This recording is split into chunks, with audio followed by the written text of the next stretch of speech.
आपले हिरवे मूग असतात, हिरवे मूग, ते हिरवे मूग ज्यांना ताप आला, समजा माता भगिनीनं आलं तर तिने आपल्या डाव्या हातानं ते मूग घ्यायचे, दह्यामध्ये एकत्र करायचे आणि ते हलवून घ्यायचे.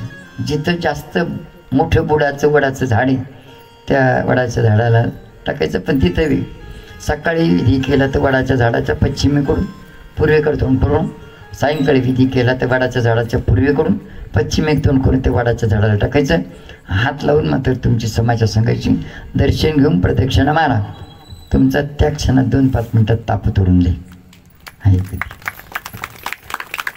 त्यानंतर आपलं तोंड येत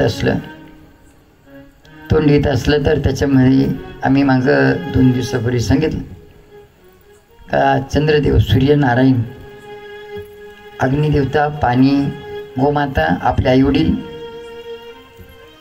त्यांच्या समोर पाहून जर थुकलं ना तर तोंड येतं.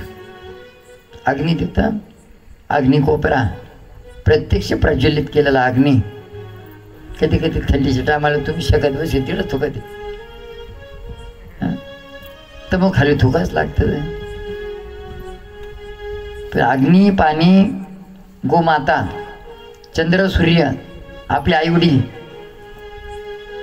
आणि अग्निदेवता, अग्नी कोपऱ्यातली, यांच्याकडे पाहून थुकलं का तोंड येत असतं. त्याच्यावरती दुसरा कुठलाच विलाज चालत नाही.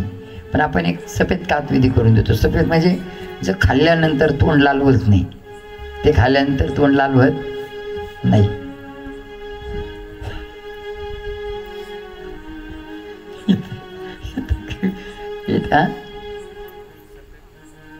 सफेद इथे एक विनोद आठवला.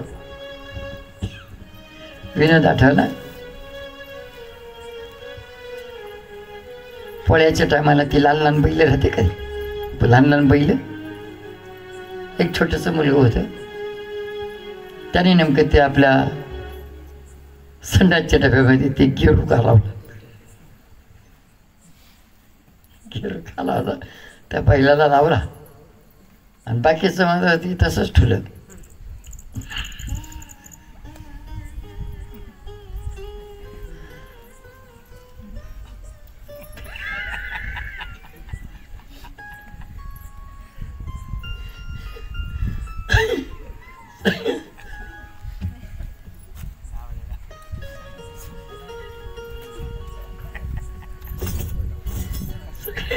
सकाळी म्हातारा उठला अंधार,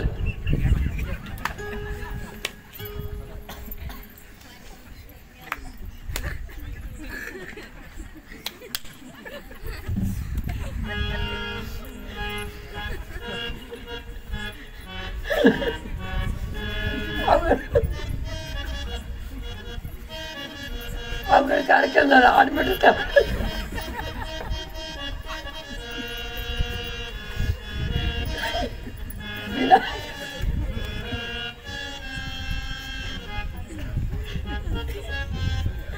हरिओम बोला. हर महादेव, हर हर महादेव, हर हर महादेव.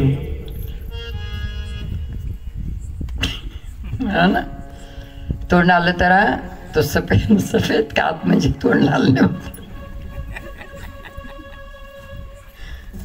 तर जांबाच्या झाडाचं पान थोडंसं गवळं दिलेला कात त्या जांबाच्या पानाला आणि ते थोडासा ठेवून आपण जसं पानाचा विडा खातो तशा पद्धतीनं चमचमकायचं, थुकायचं नाही, ते गिळून घ्यायचं. असं जर आपण 21 दिवस जर घेतलं तर कसंही तोंड येईल असू द्या, नीट होऊन जातं आणि पूर्ण भविष्यात तोंड येणार नाही. पण तुम्ही जर पुन्हा हा प्रयोग करत राहिले थुकायचा तर मग पुन्हा आम्ही देवाला फक्त हीच प्रार्थना करतो, झाली असं चुकी माफ करा. काय किंमत तर नाही म्हणत आम्ही, तुमच्या बदल्यात आम्ही माफी मागतो. आपलेच लेकर आहेत, झाली असं चुकी माफ करा म्हणून असं. आणखीन एक होती आपल्याला जी खडीसाखर असते, खडीसाखर तर उमरीच्या पानावरती ते फोड आलेले असते. पहा, उमरीच्या पानावरती फोड आलेले असते. तर तुम्ही उमरीची पूजा बिजा करून आणि ते फोड जेवढे फोड घेणार तेवढे साखरेचे दाणे घ्यायचे. फोड जर 4 असले माता बहिणीसाठी विषम संख्येत, बहुतेकांसाठी समसंख्येमध्ये ती फोड आणि तेवढेच खडीसाखरेचे दाणे चवून चवून खा. तोंड आलेलं असलं तर ते नेट होऊन जाईल. आता यामध्ये पोट साफ होत नाही त्याच्याकरता सांगितलं गोड आणि लसणाचा प्रसाद. बौद्ध धनसाठी समसंख्येत लसणाच्या पाकळ्या, त्यामध्ये गुळामध्ये थोडंसं ओवा एकत्र करून हे फक्त खा. कसं आहे, पोट दुखत असलं तरी शांत होऊन जाईल. पोट साफ झालं सगळे आजार जातील. एक आपण सांगितलं पण 1 ग्लास दूध 1 ग्लास पाणी खालवर करून घ्यायचं चिमटभर व्यवस्थित त्याचं टाकायचं आणि पिऊन घ्यायचं जेवणाच्या अगोदर अनुषापोटी. सायंकाळी पण केलं तरी चालतं. म्हणजे अशा पद्धतीनं हे पोट साफ व्हायसाठी. त्यानंतर आपलं डोळ्यांचे आजार काही काहीची चष्मी उतरून गेली, पण आपल्याला काही विधी मागायचं मिळाला अजून चष्मा उतरायला.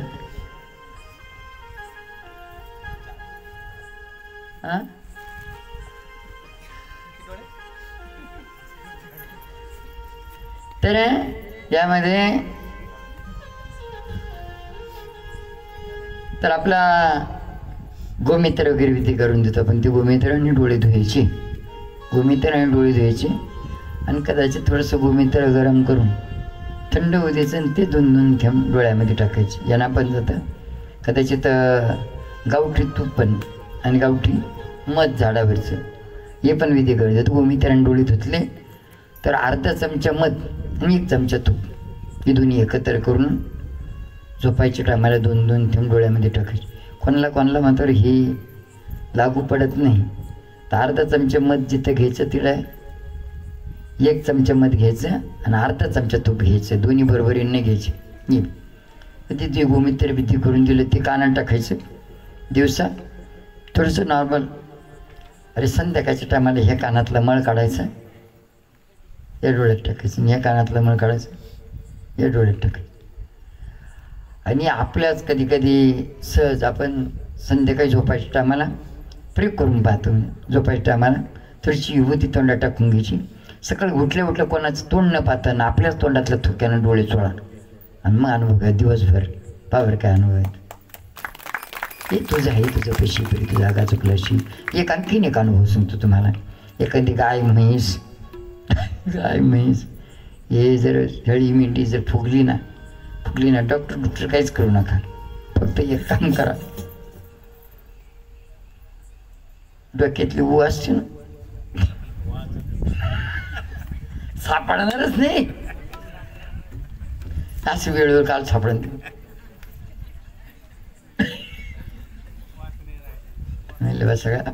सगळ्या गेल्या आता.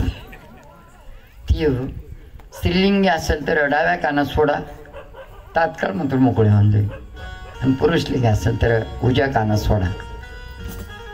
त्यानंतर पुन्हा काहीतरी विधी सांगत होतो तुम्हाला, आठवलं सांगतो तुम्हाला.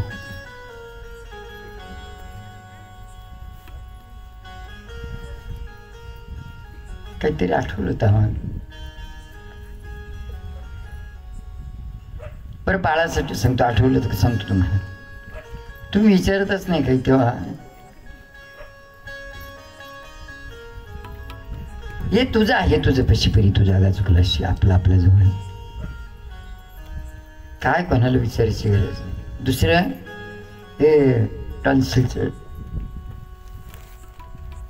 हे बी म्हणजे हा आजार जो आहे ना तर हा आजार बी असा शारीरिक आजार असतो.